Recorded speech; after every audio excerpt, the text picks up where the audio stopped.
Welcome, and thank you for tuning into the Supply Chain Dialogues podcast, where we will dive into the procurement, supply chain, and operations management world with some sprinkling on top concerning organizations management. We got insights for you into new, old, and some even outdated truths, and hopefully that will make you more successful in your job by expanding your knowledge of solutions out there. My name is Daniel Helmig, your host for the show. I ran supply chains, procurements, and operations globally in 5 industries in more years than I care to remember. And I'm Amy, the AI-generated co-host voice of the show. I will ask questions in pro. Thank you, Amy, and let's dive into the show. This episode is called Functional Outsourcing, or Your Backend is Other Companies' Frontend. So we come back into the compelling world of outsourcing. If this topic is of interest for you overall, please feel free to check out as well episode 6 of our podcast series on operations sourcing. Today, however, we invite you to explore a strategic approach that could reshape how you operate your business. Please consider this. What if your highly skilled workforce could devote their energy solely to their unique capabilities, driving customer satisfaction and enhancing your triple bottom line?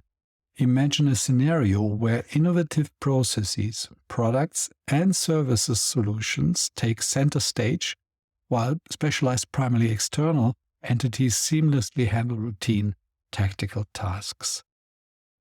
We will ask whether now is the opportune time for companies to shed back-end operations. At its core, functional outsourcing challenges the traditional notion of monolithic corporate structures. Instead, it encourages a shift towards organizational network concepts. Think of it as a string of pearls where each entity contributes its specialized expertise rather than this complex web of semi-professional processes that are outside of your core domain but handled nevertheless. Let's start as always by examining the current state of affairs. Corporate leaders are increasingly frustrated with the lackluster performance of their commercial functions. Simultaneously, employees within these functions grow equally annoyed by the mounting tactical work that hampers their ability to contribute value as intended. Despite these challenges, many leaders hesitate to outsource specific tasks or functions because they believe their staff and intricate functional structures are too special to be entrusted to external providers. On closer examination, the question, however, arises: how genuinely unique are the activities performed by legal, tax, procurement, HR, customer service centers, market intelligence, IT, or accounting, really? These activities do not appear to possess overwhelming uniqueness on a broader industry scale. Consider the following examples of services being offered by a whole industry already since years. First, market, competitor, or product analysis conducted by highly educated PhD and MBAs in boutique firms across Europe, India, and the US, which employing up to 3,000 professionals in each individual entity. Second, comprehensive scanning of products, spare parts, and supplier components to generate 3D drawings, opening doors to contract manufacturing opportunities, particularly for products with outdated visual documentation. Next, complete or back-office management of HR processes. Next, execution of tactical and strategic sourcing, so procurement. Or hosting and administration of IT infrastructure. Or end-to-end control of the record-to-report process within finance operations. And finally, operations of customer service centers employing algorithms enhanced by machine learning to analyze phone conversations and yield new sales leads or detect early signs of quality issues. These were just some examples of a wide variety of an industry that basically does best what we regard as our back-end operations. So let's embark on an out-of-company experience. By adopting an outside-in perspective, it becomes pertinent to question whether a company renowned for producing exceptional widgets can be equally adept at executing invoices, managing IT servers, drafting standard contracts, or efficiently operating their vehicle fleet. It is not more preferable for companies to dedicate as little of their valuable attention as possible to become experts in these back-end operations? Are these operations truly as unique as functional leaders typically assert? Might there exist external entities that excel at performing these tasks precisely because it is their core business? Now let's halt for a moment and take a look at what other people think about outsourcing. Tom Peters, the co-author of the big book hit In Search of Excellence, said, "Do what you do best and outsource the rest." Timothy Ferriss, most known for his 4-Hour Workweek book, made his first couple of millions by outsourcing nearly all of his processes as an entrepreneur, giving him time to create his fantastic franchise, including his many books and very successful podcast. He said, "Outsourcing is not just a trend. It is an integral part of how smart businesses operate in today's global economy." Now, Sir Richard Branson, entrepreneur, commercial astronaut, and owner of the Virgin Group, which controls more than 400 companies, believes that outsourcing allows you to focus on your core competencies while leveraging the expertise of others in specialized areas. Now, Peter Drucker needs no introduction. He said early on that outsourcing is no longer just about cost savings. It's about gaining a competitive advantage by accessing the top talent and resources around the world. And many years earlier, Andrew Carnegie, the Scottish-American industrialist and philanthropist born in 1835, led the expansion of the American steel industry in the 19th century and became one of the wealthiest Americans in history. He stipulated, "Successful outsourcing is not just about finding the right vendor, it's about building strong partnerships based on trust, collaboration, and shared goals." Since in this blog we look at both sides of the coin, here are as well some not so positive thoughts on outsourcing. It is the belief of Bernie Sanders, a United States Senator from Vermont, holding the seat since 2007, that outsourcing is just a fancy term for shipping jobs overseas and betraying the American workforce. Vivek Vatva, an Indian-born entrepreneur, writer, and scholar, believes that outsourcing can create dependency on external vendors and erode internal capabilities, leading to a loss of strategic advantage. Now, Naomi Klein, who is a Canadian author, activist, and filmmaker who published many books on the dangers linked to globalization, said, "Outsourcing can hurt local communities as jobs are shifting elsewhere, causing economic distress and social unrest." Bruce Schneier, known for his work on cryptography and computer security overall, believes that outsourcing can lead to a loss of control over critical business processes and sensitive data, increasing security risks and vulnerabilities. And finally, Henry Mintzberg, the author or co-author of 15 books, perhaps best known for his work on organizational theory, warns outsourcing can be a slippery slope, where companies start by outsourcing non-core functions but end up losing core competencies and competitive advantage. Now, both stances hold validity to some extent, and when contemplating outsourcing functions, companies must ensure that their board of directors maintains clarity regarding their objectives and the impact such a process will have on their triple bottom line, namely the performance in terms of profit, people, and the planet. All of us have witnessed the unintended repercussions of the untamed global trade doctrine in Europe and the USA over the last 3 decades. We have acquired valuable insights into fostering resilient operations and upholding decent working conditions. This includes providing a living wage for all individuals within our extended value chain, and moreover, we have recognized the significance of designing net zero supply chains that do not necessitate traversing half the globe. Overall, the future state of functional outsourcing in the 21st century can look quite promising. Companies seek lower cost, increasing speed and better services, benefiting from the cross-industry expertise of the service provider. However, thinking about outsourcing just for labor cost arbitrage in low-cost locations has become an outdated approach. Today, modern outsourcing providers often sit on the same continent, understand the cultural context, and have a functional grasp on what their clients need. They optimize various back-end functional processes using RPA, which stands for Robotic Process Automation, and software bots to remove manual intervention.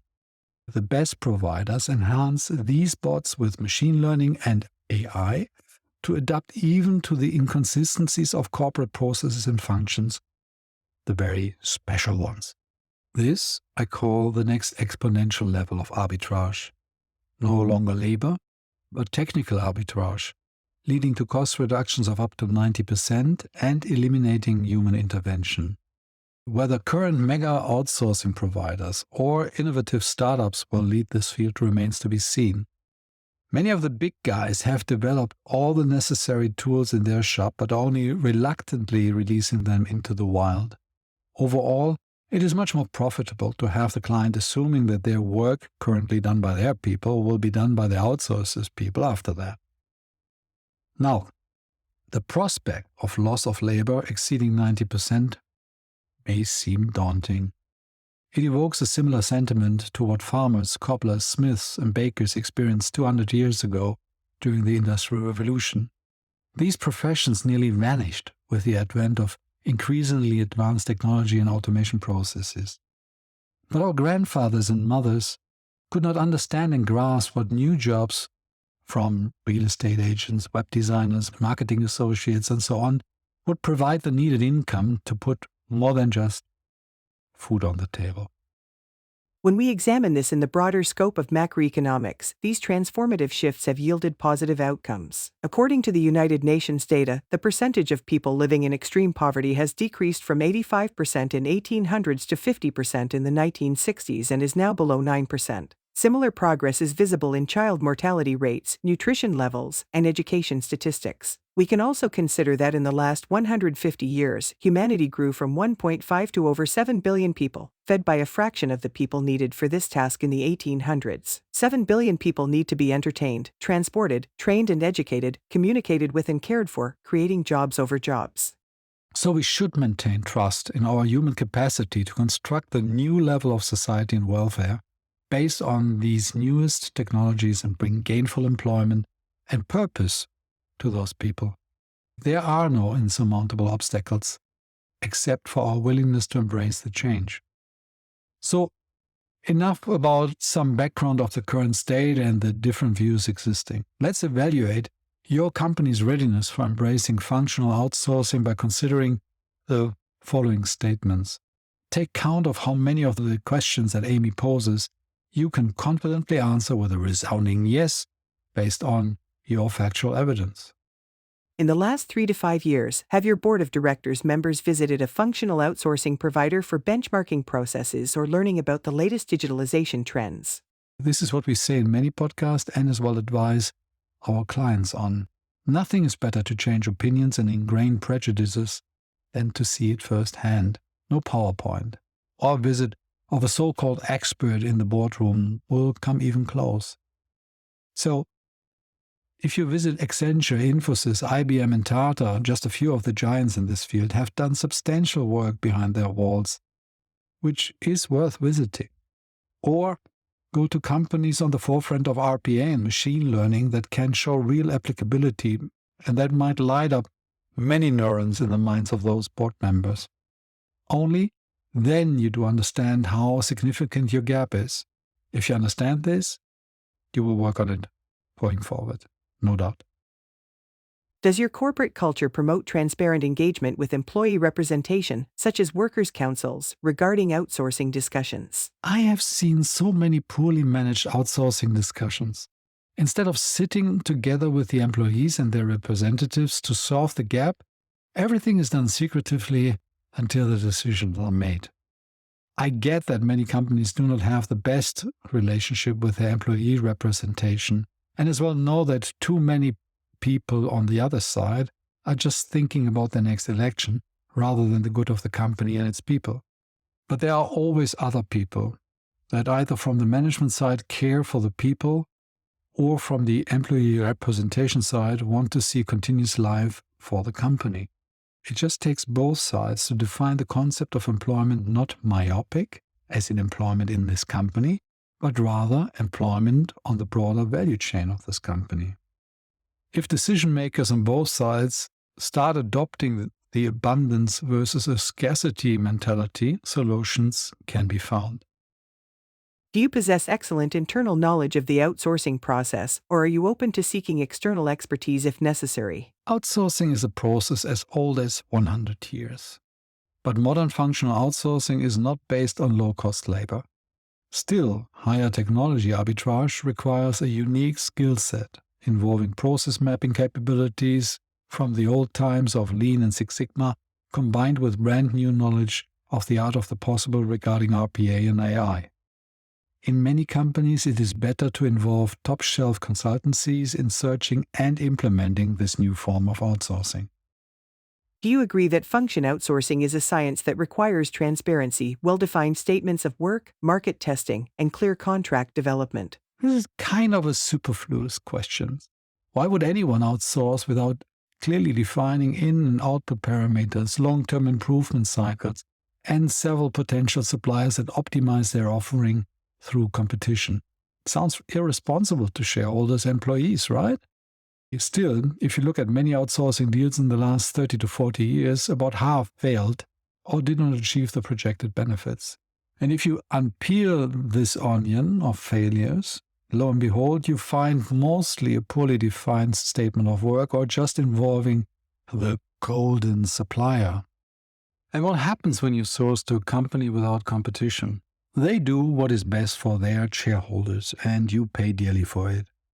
This has nothing to do with good relationships that you can have on the board level between both companies, but it has everything to do by ignoring the most significant force of the business universe, which is competition.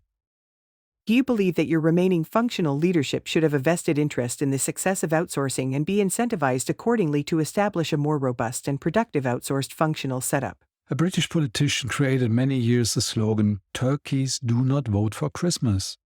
While crude, it represents a bit of the typical human conditions to like change as long as it does not involve oneself. So any good outsourcing needs incentivization on both sides of the divide. Many studies have shown that if the outsourcing side does not have the outsourced or remaining leadership on their side, the process fails sooner or later. Are you willing to ensure the entire company embraces the need for change and adapts to new processes? Even the most benign outsourcing activities based on labor arbitrage settings had brilliant conditions in most contracts to improve processes on both sides to gain significant additional benefits based on the experience of the outsourcer. Yet, the process became similar in many situations, like the insects covered in the amber known from the Jurassic Park movies. Everything stayed as it was. Now why? Because there was a power gradient between the service provider and the client. At the client, people did not want to change again, leading to the service provider being stuck between a rock and a hard place. They signed up for annual productivity, assuming that the client would play ball. What happens instead is the following. The service provider, needing to keep the commitment to their shareholders, thins out the support for the client to the point that it is good enough, but not brilliant as both parties agreed at the beginning. So next time you complain about the miserable support you get from an outsourcing provider, take a look whether you were willing to change to enable both sides to prosper. So the solution is actually simple, especially when you look at technological arbitrage that works best in standardized processes and process mining optimization scenarios.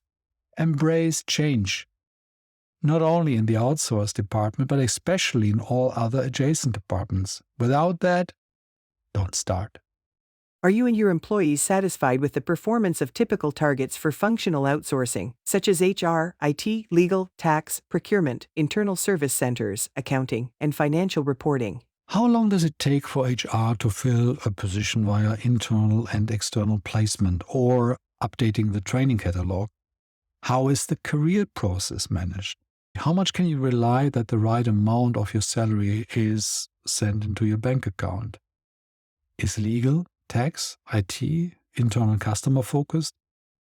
Or do they spend more time delaying and shutting down initiatives, while on the other side, being quite expensive for a function? How long does it take before the board of directors and everyone who needs the data gets the monthly or quarterly financial results?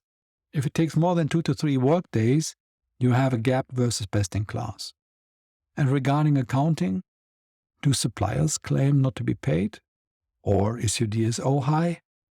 All of these fails and gaps can be resolved internally. It is not rocket science to establish an excellent functional performance. But why bother? Is this not distracting from doing what the customer and the shareholder want? Is the market applauding you for a great HR, legal, or IT department?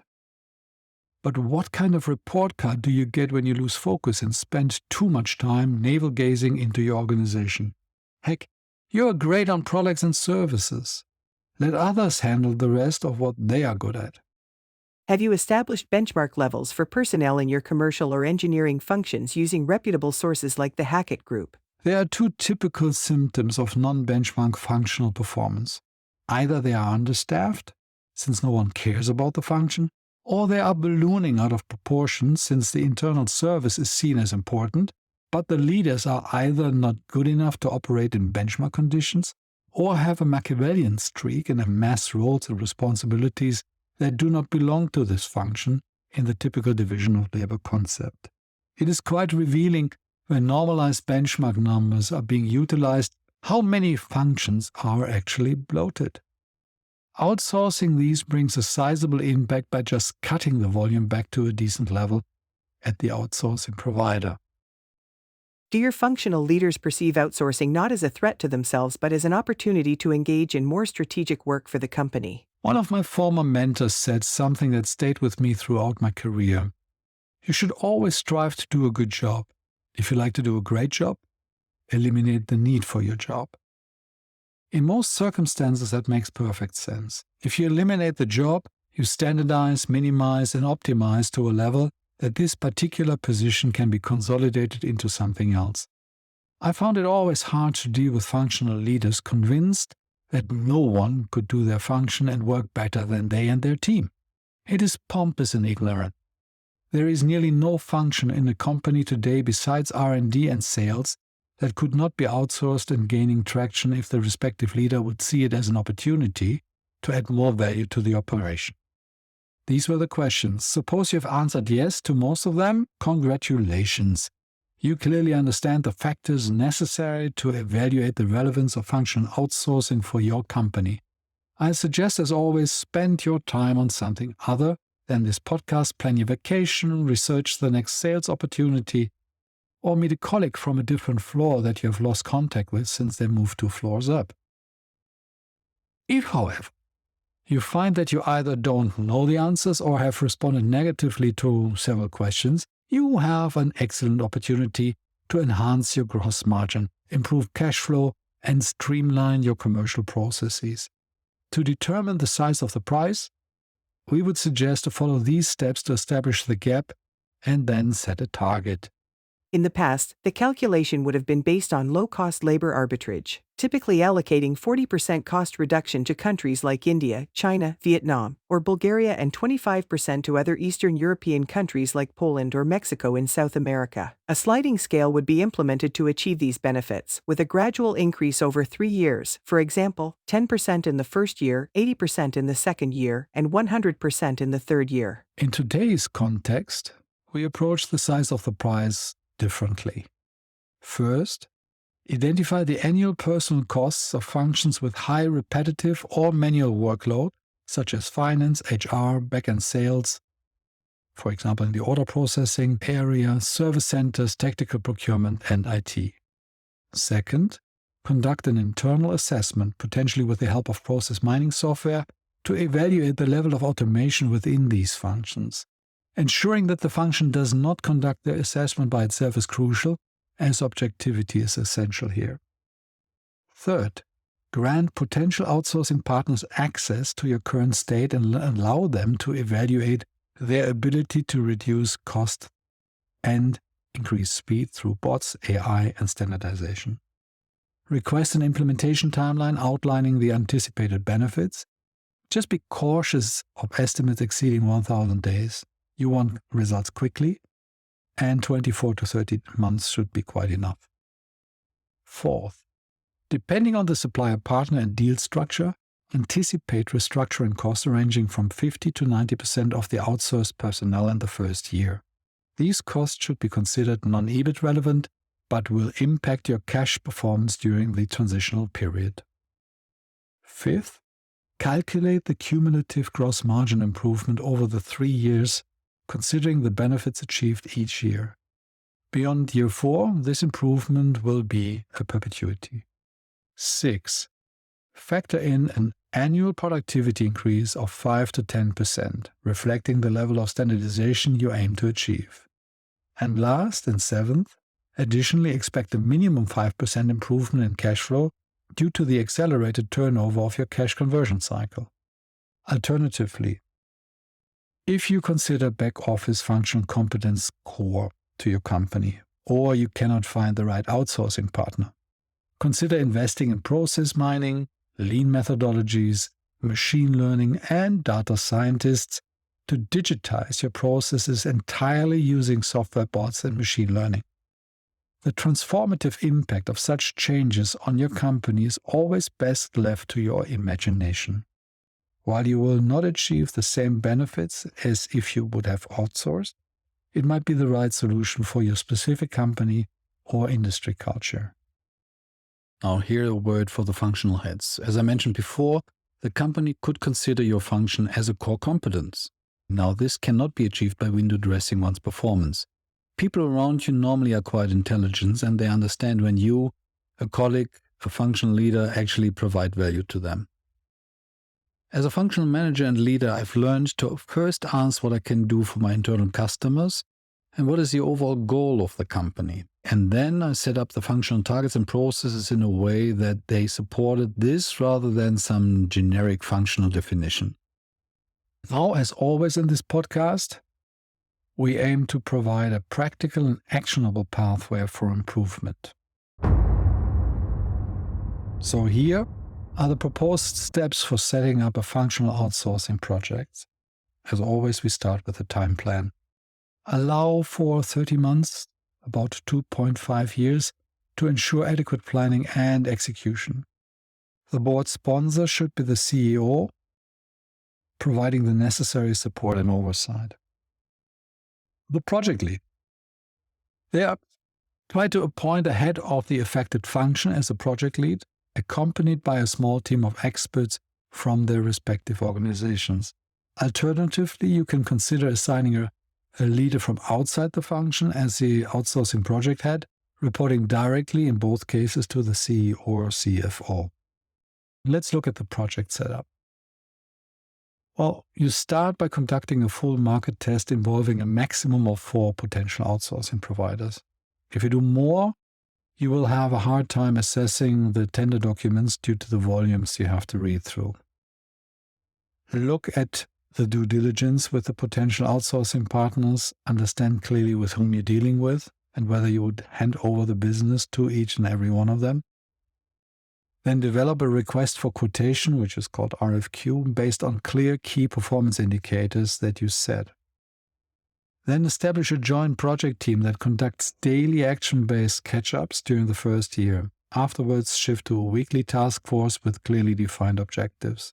The project lead should provide monthly reporting to the board level, highlighting progress against the project plan and output KPIs, like, for example, project plan progress and realized opportunities, digitalization of work through bots. If you look now at how you sustain success, it's imperative that you conduct quarterly business reviews with the outsourcing partner and the head of the function to monitor and ensure ongoing success and alignment. When we look at the digitalization and automation opportunities, as previously discussed, Leveraging digitalization automation represents the significant opportunity for improvement and cost reduction in this area. Now let's look at the risk. Just acknowledge that the risk associated with functional outsourcing is high. Therefore, it is crucial to plan and execute every aspect of the outsourcing process very diligently. Cost. Consider setting up the internal task force full-time or hiring a small external team to support project management. Most of the cost incurred can be integrated into the restructuring cost during the transformation period and should not directly impact your EBIT. Now let's look at the watch-outs. Be cautious of lowballing the opportunities by comparing different cost levels, internal and external. Ensure a fair assessment of the potential benefits is being done. And maintain high levels of confidentiality until a recommendation can be made, but inform as much as possible the employee relations leader. Let's look at the team dynamics. Run the team off-site for the first 6 months to foster a dedicated and focused environment. Ensure all team members sign non-disclosure agreements and, if feasible, provide a success bonus and/or offer of a job within the new functional setup as additional incentives. By adhering to these guidelines, you can set up a robust framework for functional outsourcing, mitigating risk, and maximizing the potential benefits for your organization. So let's conclude. Outsourcing of functional operations presents businesses with many advantages, including speed, excellence, cost savings, access to specialized skills, scalability, focus, risk mitigation, and global market expansion. By outsourcing non-core functions, companies can concentrate on their core competencies and reduce operational and financial risks, and extend their reach into global markets. When engaging with outsourcing partners, you can expect at least the same level of excellence and commitment that you uphold for your core business. So, what now? Thank you for your continued support and loyalty throughout Season 1 of the Supply Chain Dialogues. We are happy to announce that this season has been a tremendous success, with each episode directly tied to a service we proudly offer at Helmick Advisory. Our aim was not only to showcase our expertise, but also provide valuable insights to our listeners. We are proud about the feedback we received from companies and individuals who reached out to express their gratitude, stating that our blog post and podcast have aided them in addressing similar topics within their operations. Moreover, we extend our heartfelt appreciation to the teams who have already engaged with us. Together, we have not only achieved in most cases remarkable outcomes, but also enjoyed the process immensely. Now, while we prepare for the upcoming season, which will debut in late summer 2023, we will be taking a brief break. Season 2 promises changes to the format. Since we have covered all services, we are now much more flexible to engage on supply chain, procurement, and operations topics.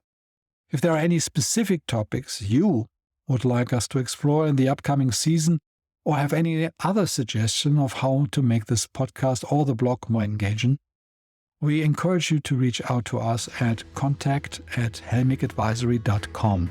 Your input is highly appreciated, and we greatly appreciate as well your involvement in shaping our future of the Supply Chain Dialogues. A big thank you as well from me. If you enjoyed this podcast, how about signing up on our webpage or listening regularly on Apple Podcasts, Spotify, or any other major platform? If you are interested in diving deeper into this topic or any other from this season, give us a call or leave your email on our webpage under contact. Stay safe and be bold. And goodbye and have a great summer.